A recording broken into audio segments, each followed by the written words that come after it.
This is your home for the most competitive football in the state of Michigan. Your home for the most comprehensive coverage week in and week out. This is the Mac Attack with Zach and Zach. You know, Zach, we've come to the end of the regular season, and it doesn't feel like the end of the season. Probably because we're only 5 games in, but it's just been such a weird. The actual season. We're going to talk about this in a second. We've finally stumbled upon our first, maybe our second even disruption in the MAC Red, but things have gone pretty smoothly throughout the course of the season when we've had football. But it's weird, like how things are ending. Right, you had right into red play 5 straight games, and now you have this hodgepodge of week 6 games. It's hard to imagine playoffs are a week away. Yeah, and Zach, like you said, the 5 games, we had a lot of consistency. You know, we had those games that we saw week in and week out. We didn't hear about any outbreaks except for the Utica one early on. That wasn't even a red game. That didn't affect anything. But now, as we come into that final, Eisenhower had theirs. Remember, before the season started, they were able to navigate through that timing wise. Well, luckily for them, they all got their games in so that they could qualify for playoffs. But now, as we get into week 6, you're when we're starting to see this point where there were going to be teams coming in. We had some exciting games lined up, and for better or worse, you know, some of these games are not going to be happening this week. Well, I don't think anybody wins when these games get canceled. Well, let me take that. I don't know. My theory is that that's not necessarily true. Well, and we'll talk about that because you and I don't agree on this. But I will say the fringe benefit here, if there is one statewide, is because, and we'll just say it now and then get to it later, Chippewa Valley had a positive test on the football team. So there will be no Chippewa Valley King game this week. That said, the benefit is Muskegon Mona Shores had their opponent cancel, and so we're gonna get 2 of the best teams in Division II in the state. In fact, we are going to get a rematch of last year's Division II state title game on Friday. Muskegon Mona Shores and Detroit King. Where's that game taking place at? See that? You know, I'm glad you asked that. Where's Bryce when you need him? Let me take a look at that because Stat boy. Well, because it's a good question. We need a drop that just says "Stat Boy." Do you?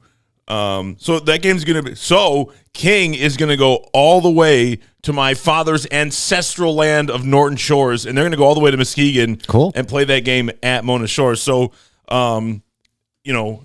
If you were one of these teams that's traveling at this point, does that give an extra amount of concern with it being so close to playoffs? I mean, now you're talking about traveling totally different across the state here. You're coming to a different area.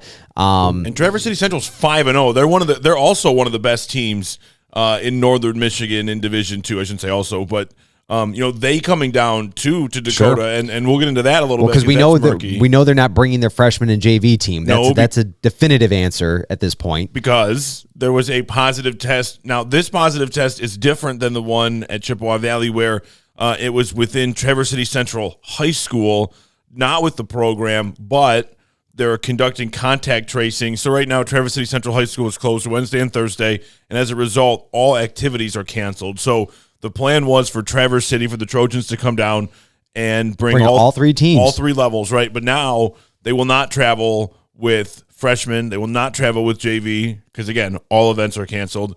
And right now, the game is on.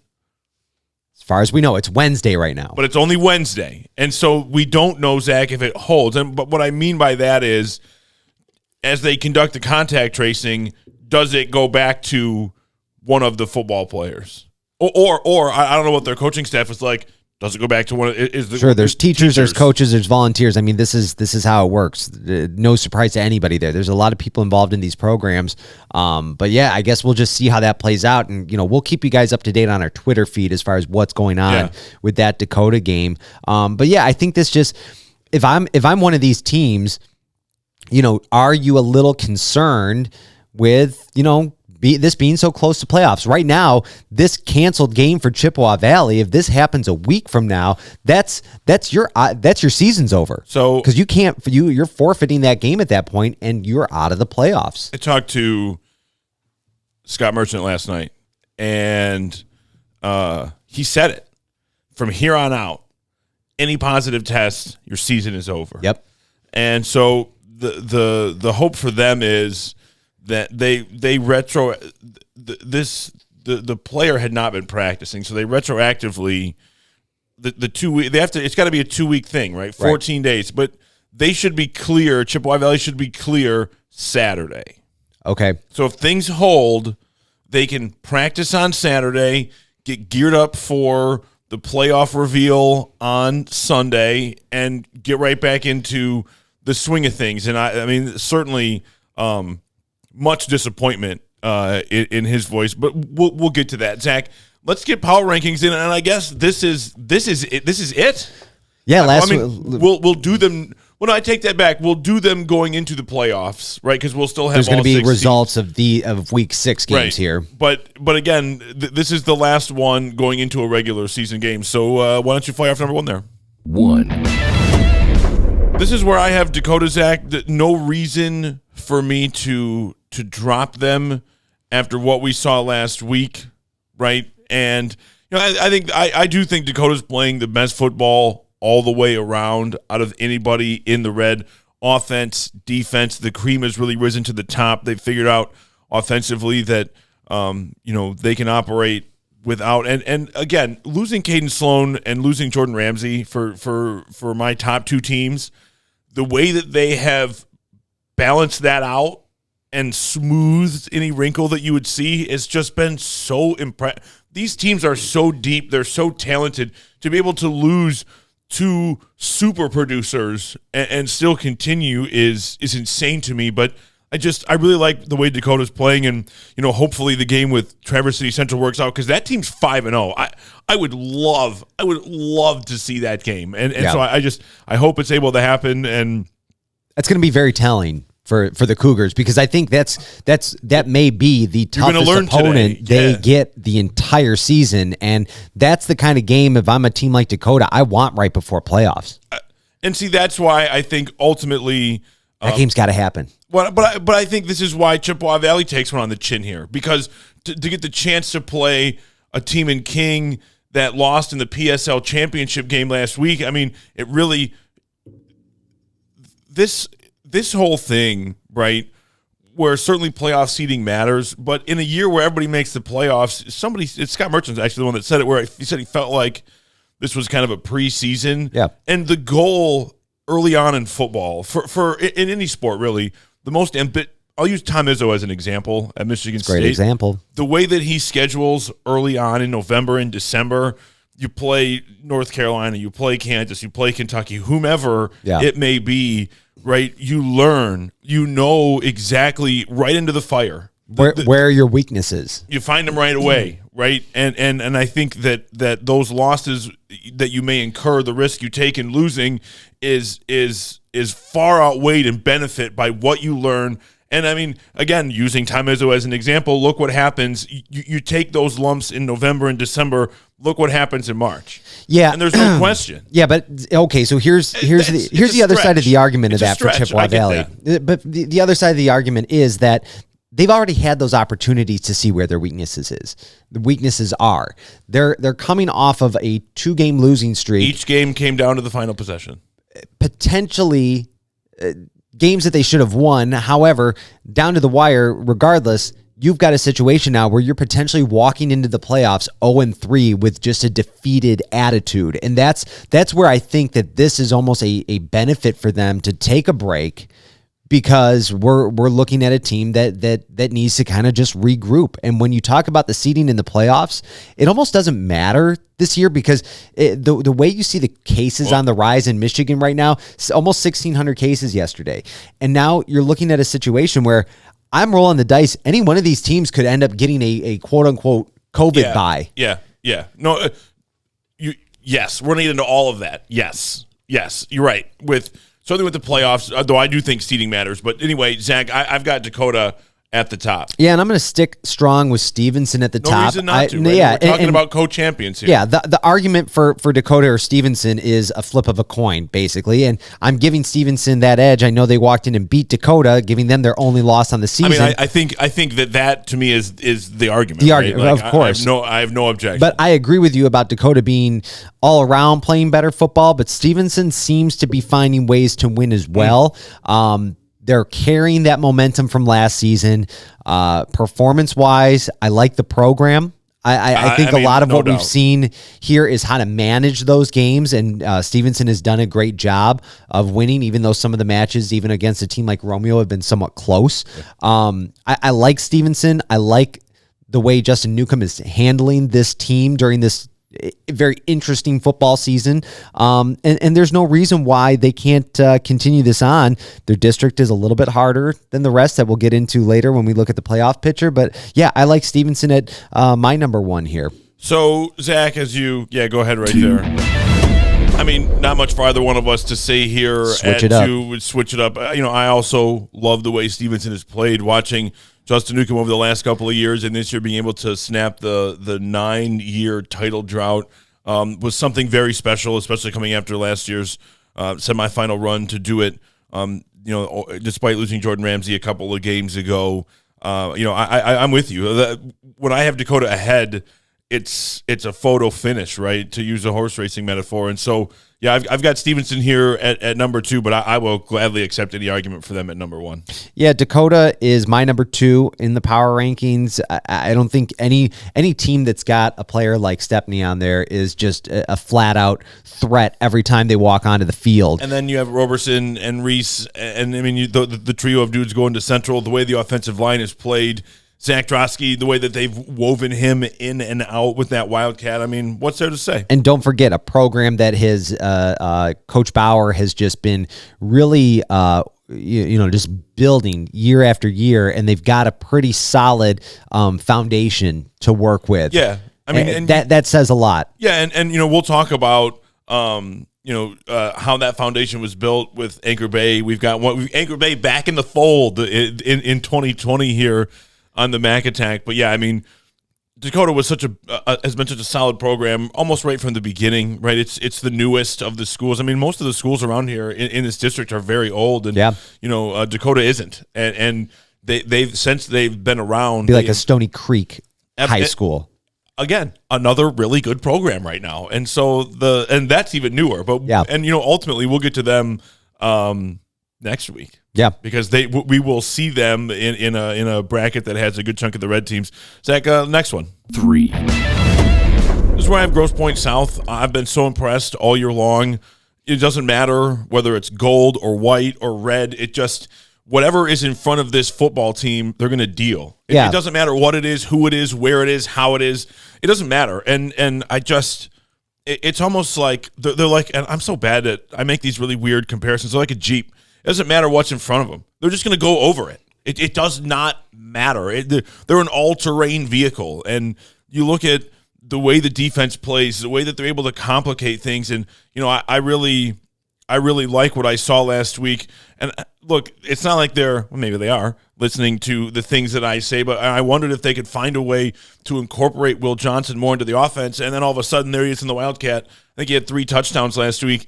And so, not that they've figured it out. Tim Brandon knows exactly what he has in Will Johnson. But to be able to mix that in, I just, this team has been so much fun, and they've made, though I got to say, and we'll get into this in a second, Grosse Pointe South, without question, has made the MAC Red that much better, but I'm dying to know what Anchor Bay would have looked like this season in the red. Well, you might get a chance to see that coming up this week. But this is more about Grosse Pointe South. And again, they've just solidified this league top to bottom. It's airtight. They are going to be my number 3 as well. And I will just sum it up with this. No fear. A team like that coming into the red was not intimidated. Preach. They were not intimidated by the bigger schools they were facing, the experience, pedigree of some of these teams. Forget about it. It all that went out the window, and they found themselves in the last week of MAC play competing for a shared spot in the number one title spot for the MAC Red. In the fourth quarter, it was right there. So 3 for them, even though that's where I think they need to be. 3 for them is probably a bit of a disappointment. I guarantee you it is. I guarantee you it is. They were playing for that up until the end, and this is the first time in 5 years they haven't won a division title. Yeah, and so I'm excited to see what's to come of this program as we follow the MAC Red in later years. Because I'm telling you right now, they're going to be around for a while. No 2 years and done with this squad. Well, and we'll get to this in a minute. But how about in the Division II playoffs? Going forward, they're going to be in a. What they also do, Zach. You smell that? It's Ford Field? Is that a run? Is that what the? And so but Zach, what Grosse Pointe South also does is give us this alternate look. This is what New Baltimore does. Not New Baltimore, New Haven. New Haven? Sorry, I'm in the right area. What New Haven does, where you have a team in a different bracket. Yeah, and so theoretically, you could have 2 MAC Red state title. It's a possibility. I'm not saying it's going to happen, but again, it opens up this door for something different. And I just and Zach, excellent. some might argue that the regular season at that point might even be tougher than your road in playoffs. I mean, it's a legitimate question. Depending on how you get there, man. 4. This is where I have Chippewa Valley, and I'm disappointed for them that they're not going to get to play this week. I mean, that game was going to be on Fox Sports Detroit.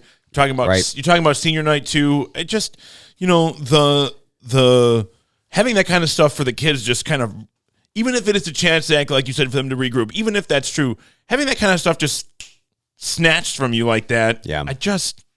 No, it's for the kids, man. It's hard. It's hard to watch. And so, but that's an aside here. Chippewa Valley at 4. This is not where they thought they'd be. It's not where they want to be, but this is where they played themselves. Right. And, I do think that this team does have the ability to make a run. I mean, we saw it last year with Stevenson. Just get in. Just get in. That's all you got to do. They almost didn't get in. They almost didn't get. I mean, down to the wire. A high school game coming down to a field goal is like the riskiest thing. Sure. But there we are, right? And so for Chippewa Valley, like there's no if they can clear this hurdle, yeah, right. If they can get clear by Saturday, shoot, if they can get clear by Wednesday, I mean, obviously that would be terrible, but if they get clear by Saturday, like it seems like they're going to be able to do, hopefully, I don't see why they couldn't make some noise in the postseason. Again, no doubt. They're going to have to answer some questions to make that happen, right? Things have not gone exactly as they would have wanted over the last few weeks, like you said earlier. So I've got them at 4. Yeah, I've got them at 4 as well. I wonder how that works out, though, with the game, with leading up to the game. Can you practice? Can you take any sort of reps? I mean, what does that look like? Talking about like right now? Well, no, I'm saying how long is it going to take for them to be cleared and be able to? The hope for them is Saturday. Okay. So the hope for them is Saturday. So that would be basically when you would start prepping for that week anyway. So, okay. So hopefully on time. So as long as that all holds, because I'd hate for them to miss some early practices in the week leading up to playoffs because you go to watch film together, like any of that kind of stuff? Right, exactly. Are you doing some Zoom meetings? You got to keep the troops rallied right now because a week off in high school football is a big deal. We saw what the ramp up to the season looked like. You saw teams that were plagued by injuries more so than previous seasons just because of a lack of training ahead of time and the preparation, and that's through no fault of the program. It's through the fault of the timeline and what this COVID picture painted. Right? No, but I hope that doesn't slow them down. Now, in my mind, it allows you, if they would have taken another one on the chin and had a 3-game losing streak going into playoffs, I don't think that's the best situation for that team. But I agree with you. No doubt in my mind that Chippewa Valley is a team that can make a run in playoffs. They're talented enough to do that. 5. Zach, I have Eisenhower here. Coming off of their first win last week, I saw some things that gave me encouragement. Things that again, ultimately, Zach, you were correct. That the offense did not grow fast enough to keep pace with the defense. It's not what happened, right? You were correct. That said, They put points on the board last week. And whatever Chippewa Valley, whatever issues that they're having, I mean, again, their last 2 losses, I know that they came back to back, but they were within seconds of winning. They had 2 shots. But let's be honest, Zach, the majority of the games this season have been that way. It's been anybody's game up until the fourth quarter for the most part. And in both of those games, they were fighting from behind and struggling a good chunk. No argument. But for Eisenhower, again, you win like that. And plus with just the way Romeo's been, I've got the Eagles in this spot. I think that you could make the argument between 5 and 6, but who wants to have that argument? I mean, who wants to be like, hey, we should not 6-5? No, listen. Nobody wants to be here. Listen, I'm going to agree with you on this one, Zach. I'm going to put Eisenhower ahead of Romeo just because of the momentum here. Yeah, you could argue that Ike's got the win over, or Romeo's got the win. Look at my shirt too, as I'm talking about this. One-on-one, Romeo's got the win in the matchup, but Eisenhower beat, in my opinion, a better opponent in Chippewa Valley. They've got that win. They've got the momentum. Romeo hasn't won since Eisenhower, and they've been struggling throughout the chances, season. But it hasn't resulted in wins. Now this is a team. Reasons for that. This is a team. This is a program that I'm looking at it and saying, "Hey guys, listen. You're lucking out that this is the year that everybody makes the playoffs because you guys would be going. This would be your last game of the season, and you'd be packing it up and you'd be going home after that." And I know that it's not these kinds of things that are like super duper important, but Romeo's got a hell of a playoff streak going right now. They haven't missed the playoffs in 15 years. It's been a long time, and there was a drought prior to that, and ever since then they've been red hot. I mean, they at least it's been at least 15 excuse me, at least 15 years.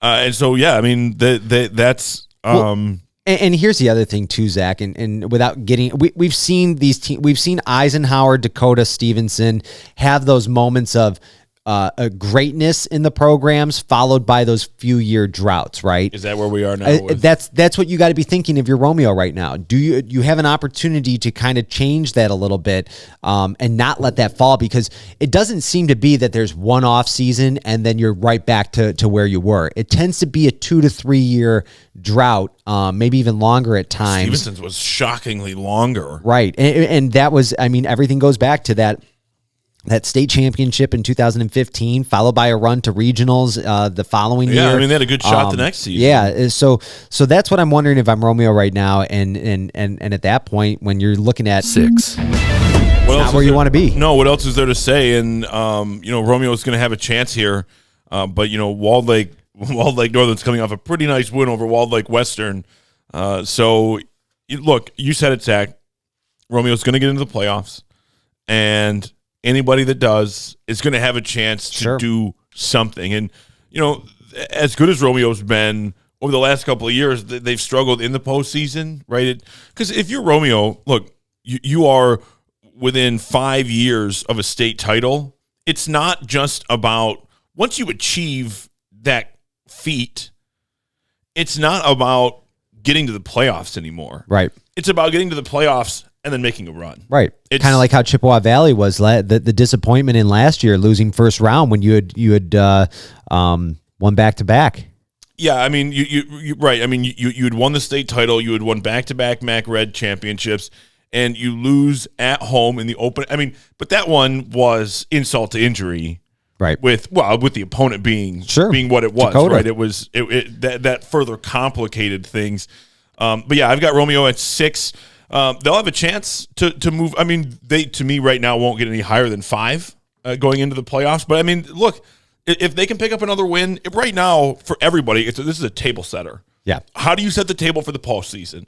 How do you get ready for the playoffs? And we're going to find out 5 times, hopefully 5 times. We know it's not going to be 6. Hopefully it's not 4.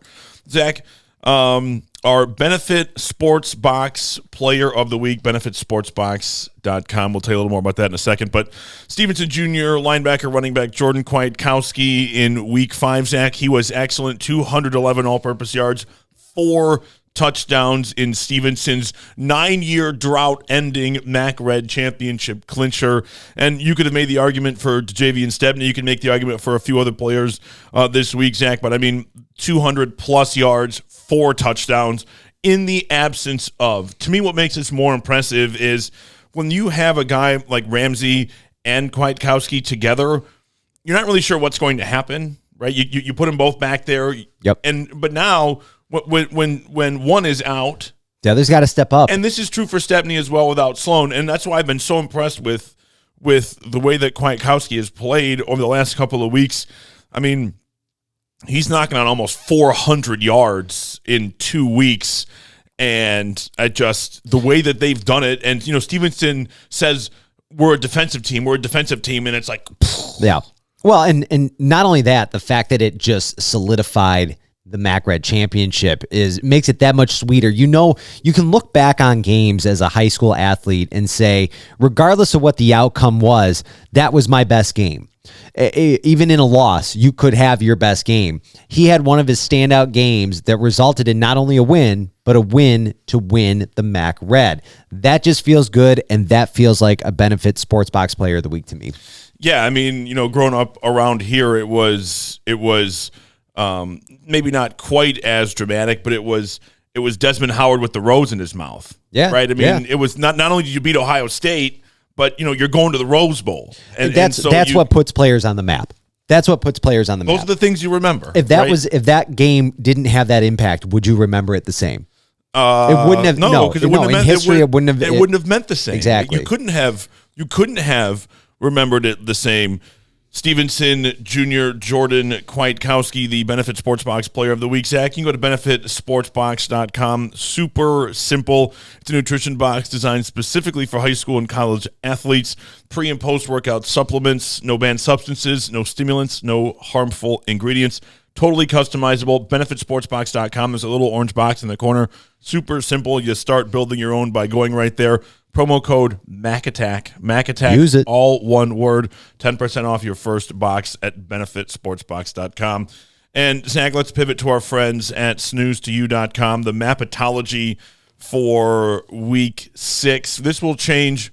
Well, no, this will not change again. The next time it'll be official. Right. There will be no further. No more speculation. But look, one of the things, they'll update this. The pairings come out on Sunday. This will be updated before that. So, they're so accurate. They're so accurate. So, Zach, let's take a look at Region 4 in Division 1. That's where you're going to find all 5 of the MAC Red teams that are in Division 1. And in District 1, right now, Sterling Heights Stevenson will be paired against Farmington. Ultimately, you would see likely West Bloomfield in that district championship game. Yep. And I mean, but Stevenson walking in as the number 1 overall right now in that district, as of right now, and I think they've surprises me a little bit. Why? They've got the best win-loss ratio for that district. Well, I mean, West Bloomfield's 4-1 as well, and we know. To me, what it says is the committee theoretically, right? This is a projection. Would value, and I see, this is the thing, I believe this, but sometimes it feels like the rest of the area doesn't believe it. It seems like the value is higher in the MAC Red than it would be the OAA Red, and that surprises me. Usually, I think the MAC Red is undersold, but you're right. Right now, as it is, Snooze to You has in their mapatology Stevenson as the top seed in that district. Yeah, so if I'm Stevenson, I want to maintain my win streak here, because if I do, I'm going to be sitting pretty going up against a 0-5 Farmington team potentially in the playoffs, which that feels like a gimme for your first game. But we know in playoffs there's no such thing as a gimme. But yeah, West Bloomfield, man, a Stevenson-West Bloomfield matchup would be really exciting to see as we follow playoffs here. Donovan Edwards and company, and I mentioned Michigan a minute ago. Ron Bellamy is their head coach. Like, yeah, give me all of that. Yeah. And Zach, you mentioned Stevenson looking for a win.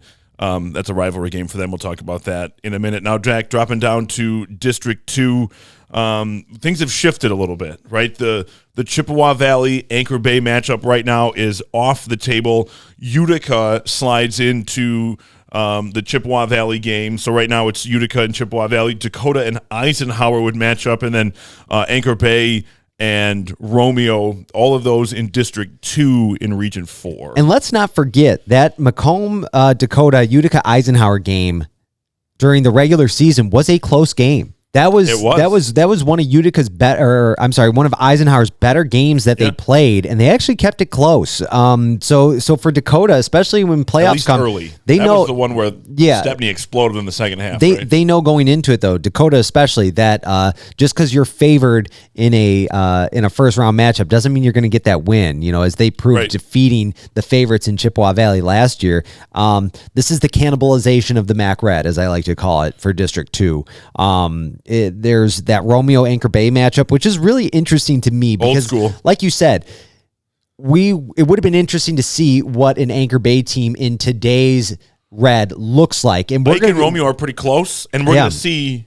Exactly. We could potentially see two of those games in a row. Which would be really interesting to see, especially a Romeo team, how they fare against a team like that. And then, Zach, if this holds and Anchor Bay were to win, you'd be guaranteed another MAC Red game because either Eisenhower or Dakota would have to come out of that. Out of that bracket. And I got to tell you, Zach, ultimately, if you were able to see a Dakota Stony Creek title game in that, would be, and that would also set up a possibility because these are districts 1 and 2, right? I mean, you could have a region championship game between Stevenson and Dakota or something of that nature, the way they stack up. Well, that's going to be what Anchor Bay does this upcoming week against Eisenhower is going to tell me a lot about what a potential matchup between Dakota and Anchor Bay would look like in the playoffs. Absolutely, because if it holds, if it holds, but. Could you imagine if Anchor Bay came out of that district? No, that would be something. It would be something, but it's a possibility. I mean, this is a weird season. Have they grown that much? We're going to find out. Zach, we're going to find out. And moving quickly over to Grosse Pointe South. In Division 2. In Division 2, right now they are stacked up against Detroit Jesuit in the bottom of that District 2 bracket. It looks like Wyandotte Roosevelt is the front runner coming out of there. But again, I know nothing about that. I give me Grosse Pointe South in this district all day long. You want more, you want up-to-date coverage, snooze2u.com. Always a great place to find information. And Zach, this brings us to our final regular season set of preview games, and we'll get into the game of the week here in a second, but I do want to get to Detroit King and Chippewa Valley. That game is off.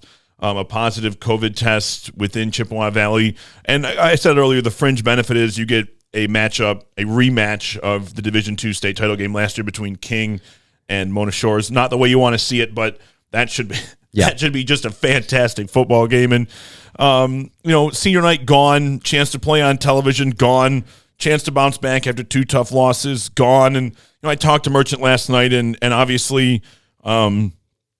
I could sense the disappointment, and there's talk going around that this was nobody's outright accusing anybody of anything, but there's talk that this was a duck. I don't buy that. I don't buy that. No. Would you I have a lot of respect for Chippewa Valley and for Scott Merchant and the program that they have. Would you, to avoid a loss, sacrifice your senior night? No. A chance to play on television. No. A chance. No. My answer is no to all of that, Zach. But again, so I when we spoke, I could sense frustration and disappointment because this is the last thing you want going into the playoffs. And it would have been a great test. Would have been a great game. Would have been on television. Would have been a chance for the seniors to. I mean, that the seniors have. That's it. Yeah. There will be no home playoff games. Likely unless something goes completely haywire, there'll be no home playoff games for Chippewa Valley. And so I'm disappointed, not in them. I'm disappointed for them. Yeah, for sure. And I think what we're seeing now with multiple teams getting the positive test is just the numbers are growing, man. Yeah, that's just a reflection of what's happening statewide. Schools are opening back up. People are out and about more. The restrictions have loosened, so you're gonna see positive results. It's no mystery here why this is happening now versus at the beginning of the season. And no, if you're any reputable program You're not going to not take a game, especially. They scheduled this game. This wasn't a makeup. This Right. game was already on the schedule for this year. Especially when early, when but- playoffs aren't going to be affected by it. You're there. This doesn't. It means nothing to cancel this game for them. It's not a positive thing at all. Is it going to be? Would you not? I made the point earlier, Zach. You don't want to go in on a 3-game losing streak in the I playoffs, agree but I with don't that. think that they weren't looking at that. They were looking at it. Hey, we can beat Right. Detroit King. And your point was correct. This doesn't have to be a total wash. This gives them a chance to regroup. Obviously, they're frustrated. Obviously, this was a game they wanted to play. It was a game Right. they thought they could win. And you look at the Detroit King team coming off of a berth in the PSL title game. They were the state runner-up last year in Division II. I got to say, I'm really looking forward to the game that's going to happen as a result, but I would have much rather seen King come into Chippewa Valley. Zach, our Elma College Game of the Week. The Game of the Week is brought to you by Elma College, where your life's work is waiting. There's a little bit of a curveball here. You Yeah. know, I think But I agree. two things here. Probably could have gone Traverse City Central at Dakota, but that game right now, I mean, all games hang in the balance until like they kick, Right. in this world, right? But now there's some actual question about Traverse City Central and Dakota. But even if, Zach, we're going with Eisenhower at Anchor Bay. To me, this game is by far and away. There's just something about it, right? Curveball, maybe. Anchor Bay has won the white. They went 0-5 in the red last year, and I feel I know one of the coaches, one of Anchor Bay's coaches, his daughter and my son go to the same daycare. Okay. They live in Romeo, right? So we know each other. Okay. And they are just so, and I don't think overly so. They are so confident. Are they really? Oh, dude, they are so excited. I mean, they're MAC White champs. I mean, after not tasting victory last year, they're getting some potential revenge. And I think that they just, last year, football has got to be fun, but Yeah, how can you have fun when you're losing week in and week Now? out? Their last game of the season, I think, was their first win. now you're 4-1, right? And I just the way that they're playing and look, Eisenhower coming off their first. Whoever wins this game is going to feel really good about themselves. Totally. Right? I mean, if you're Anchor Bay, it's like, hey, remember us? Yeah. This is what's up now. And if Eisenhower wins, it's like, hey, that's 2 in a row. That's 2 in a row going into the postseason. Well, and it's a little bit of, protect the house mentality. I mean, You said that last week about Stevenson and right, and Grosse Pointe South Yeah. to say, hey, that you can't just waltz into the red and do this, and this could be Eisenhower's opportunity to say, hey, yeah, glad you did really well in the white, but welcome back to the red. This is how we play MAC Red football. And I think just the fact that 1-4, 4-1. You look at the records, you can't go off that alone. How much difference the white and the red? We're going to find out. I completely agree, and that's what I mean by saying this is very indicative to how a potential matchup down the road in that first round versus Romeo would look as well. Is it Against going to be anybody close or is it for going Anchor to Bay, right? Yeah. So that being said, Zach, I'm going to go with Eisenhower on this one. I like the momentum they have. The I Preston like, Crumb growth, the wrinkle from Mario Gitaw last week with the 2 touchdowns, which was impressive, Yeah. and I see a team that has held pretty close with a lot of their opponents, regardless of the win-loss record. Not many blowouts in the red, right? It's No, just not. no. It's not the way it works. And I mean, the last 2 weeks, I think all 3 games came down to one score. And Zach, I'm going to do something that I don't think I did at all last year. I'm taking the Tars. That's fair. I'm not going gonna argue with Anchor you on Bay. that. But I don't think this is a coin flip. I don't. I think Anchor Bay is a better football team here. But I just don't know because again, the juxtaposition between the red and the white, how big is the gulf? Yeah. We're going to find out. Totally. We're going to find out. Eisenhower and Anchor Bay is our Alma College Game of the Week. Travel to the heart of the mitten and check out Alma College. You'll find a campus that feels like home with small classes and endless opportunities. The Alma commitment also means on-time graduation guarantee, academic and career planning, and $2,500 to explore the world outside of the classroom. Zach, Traverse City Central at Dakota, TC Central 5-0, Dakota's 4-1. And remember, there was a positive test at Traverse City Central. It doesn't sound like it was within the football program, but with contact tracing happening right now, there's no word on what this does, but it's something to keep an eye on because we know the freshman game is out, the JV game is out, and so right now it sounds like this game is a go, but yeah, we're on some thin ice. We're on thin ice. I mean, I really hope just for this matchup that we do get to see it because this could have been an argument for game of the week. And I've been talking about this one all season. I'm so excited. Well, you said, hey, everybody's coming down from Traverse City. Let's bring the whole gang and we'll make a road trip out of it. Not gonna happen, at least with all three teams. Hopefully we get that one last one in here. But this is gonna be a really interesting matchup for Dakota. We're gonna talk about this game as it's going to happen. So we're not gonna there's no ifs. Yeah. Go ahead. I would like to think that Dakota is going to use this as that boost they need to really a little slingshot, solidify themselves as the team they know they are. Look, one loss this season. Loss came against Stevenson, who was sitting atop with them in the MAC Red. We'd get a chance in a region. I would love to see this game again. Those two. I would love to see that. It was so close before, and for some reason Dakota's offense just did not hit that game. 12-7. So I'm looking at this as a potential matchup between a really good Traverse City team, but maybe a team that hasn't been tested the way Dakota has been. The playing level. I don't think it's there. I don't think it's completely level. No, I don't think it is. I mean, we've talked about this, Zach, before, and I say this full well knowing that we're really only experts on the MAC Red, and outside of that, not a whole lot of deep knowledge. But Metro Detroit has the most concentrated football talent. There's no question about that. I think outside of that, we go to Grand Rapids, you find excellent football. And when you say Grand Rapids, you have to include what Muskegon and what Mona Shores have done.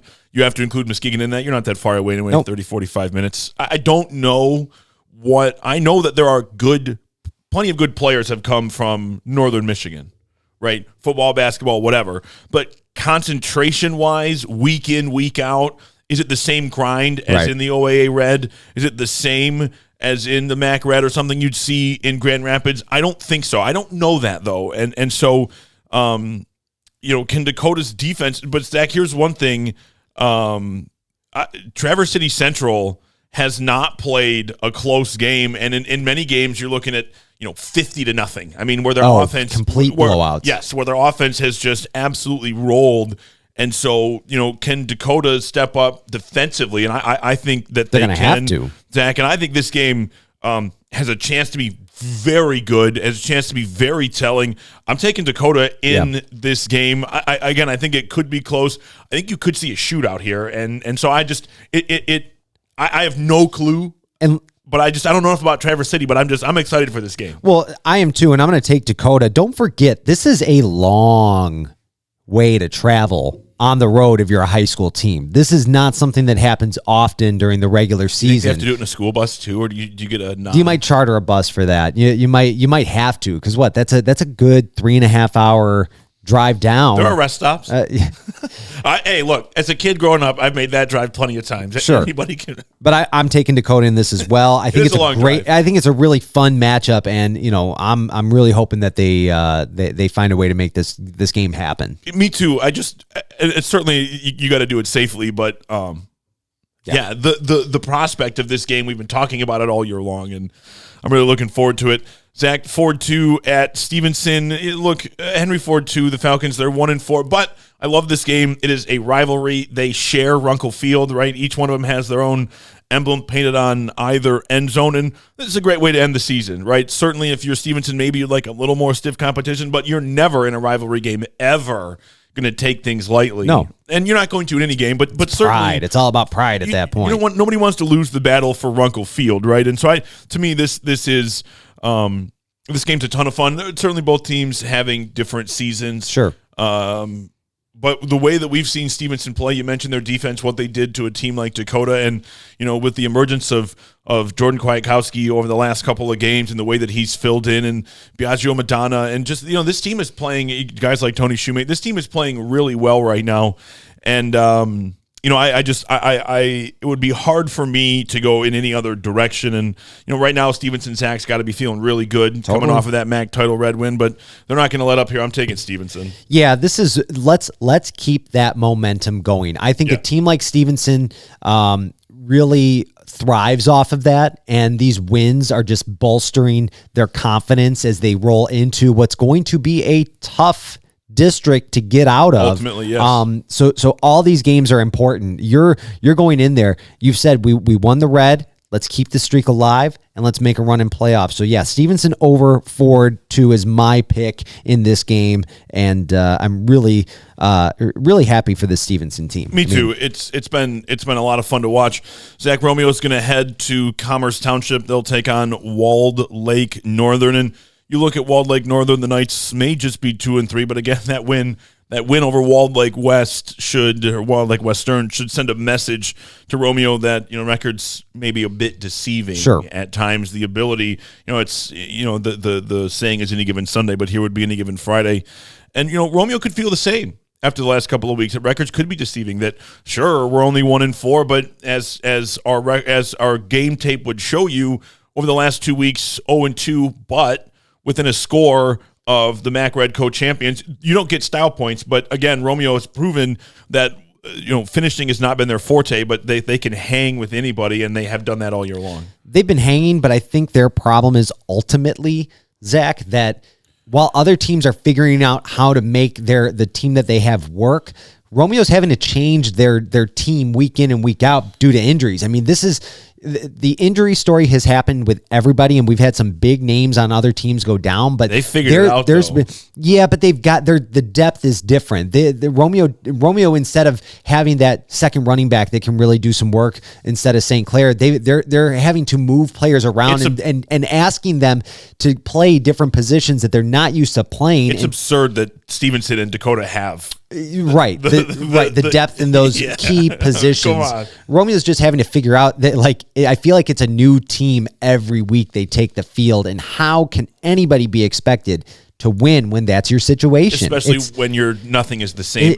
Everything is weird anyway, and there's this weirdness within the weirdness. I mean, and for that reason alone, Zach, I'm taking Walled Lake Northern in this game. You know what I mean? I hate to do that, but to the Bulldogs, but it's a tough road ahead.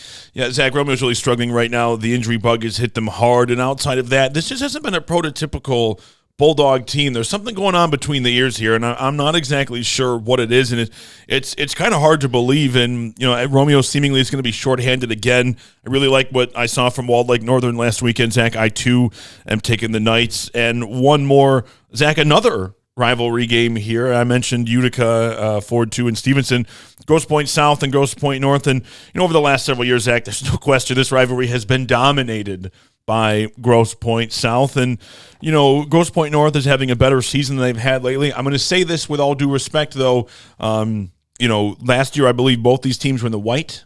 Now, Grosse Pointe South is in the red, and Grosse Pointe North is indeed in the gold. And so, I'm not saying the 3-2 record for Grosse Pointe North is deceiving, but their circumstances have changed, as has Grosse Pointe South.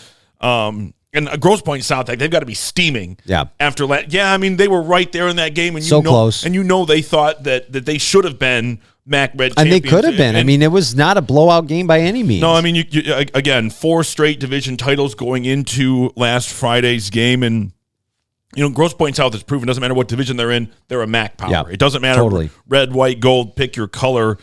And, will we see more of Will Johnson in the Wildcat? It worked out pretty well. And, Grosse Pointe South, they need that springboard win coming off of the Week 5 loss. And, Zach, the talent gap between these two programs has been pretty wide in the past. And I don't know how much it's narrowed. I don't think it's narrowed enough. I'm taking Grosse Pointe South. Give me the Blue Devils here. Yeah, I'm not going to bet against the Blue Devils going up against a team like North. Like you said, they've gotten better, but they're not good enough. If I am South, I'm keeping Will Johnson in that Wildcat offense because I want to see if it is a consistent weapon we can rely on week in and week out when we go into playoffs. Because, like I said, it takes these teams a long time to kind of get this rhythm going. And you're seeing the teams that are accomplishing that and the ones that aren't. Yes. Chippewa Valley being one of those teams that wasn't. South was. Their offense is clicking. It's working. Stay in that. See what happens. Yes, it resulted in a loss, but it was a very interesting game. So yeah, I'm taking Grosse Pointe South. Yeah, and they lost because ultimately Stevenson is just a little bit better than they are. It wasn't a failure of system or setup, right? I mean, that was one of the best games they played all year long. Zach, the regular season will come to an end on Friday. Hopefully 5 games across. We'll send links when we get them. And, again, up to 1,000 people allowed at most of these stadiums across the state. So if you're going to be out, pictures, videos, scores, thoughts, all of that good stuff. You can find more. Facebook, Twitter, Instagram, YouTube, 32andmain.com. Thanks for listening to the Mac Attack with Zach and Zach. For more, visit 32andmain.com. Follow us on Twitter and Instagram at Mac Attack Pod. And don't forget to like the Mac Attack with Zach and Zach on Facebook. The Mac Attack is a proud member of the 32 and Main Network.